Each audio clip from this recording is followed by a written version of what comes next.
Now, looking at mostly cloudy conditions, I will say much of the cloud cover should break in the next couple of hours. It's going to be a partly cloudy day. We do have a weather impact alert for tonight, but it'll be mainly for the overnight. So the early morning hours for tomorrow, we do have a potential for some areas within our viewing area to have some strong storms. It'll be mainly towards the northwest, so for our northwestern counties. If you're watching from the metro or anywhere south or east of that, then you should be mainly dry for tonight. The current temperature in San Antonio, 77 degrees. Winds are coming in from the south-southeast at 13 miles per hour. The pollen count still very heavy. Oak count is around 10,000. This is pretty typical for this time of year. It is oak season, and peak oak season is going to come actually the early parts of April. So we are in April. Today is the first day of April. I had to remind myself of that. And it's going to get worse over the next couple of weeks, where the average oak count will be around 20,000.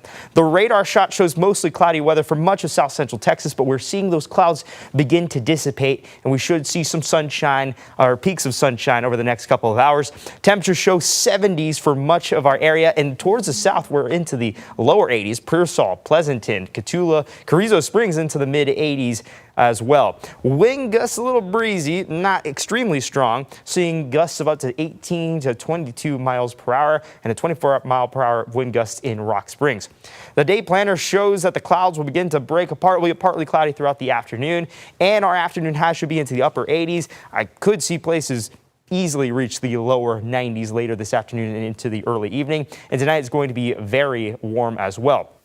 Now, we do have a risk for severe weather, but it's going to be mainly for our northwestern counties, such as Val Verde, Edwards, and portions of Kerr and Real County. They could see some isolated to scattered storms, and the main threats from these storms will be gusty winds and large hail. So this is why we have a weather impact alert, mainly for the overnight. If these storms do come into our area, especially for those areas outlined within that severe weather risk, it will be into the early to mid-morning, and the impact potential strong storms that could cause some hail.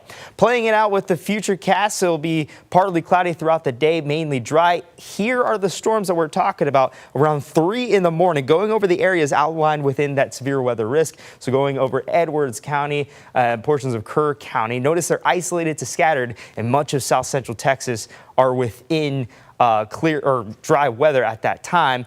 Tomorrow, mainly dry. Friday morning could see some sprinkles, and then by Friday evening and night could see some isolated storms that could pack a punch towards our most western counties. But the real story will be for Easter weekend, as we'll have a cold front move in. That'll bring in more organized chance for rain and some potential storms for Saturday evening, and that front could linger until Sunday morning, causing more rain for Easter Sunday. And it's going to be very cool and dreary for Easter Sunday as well.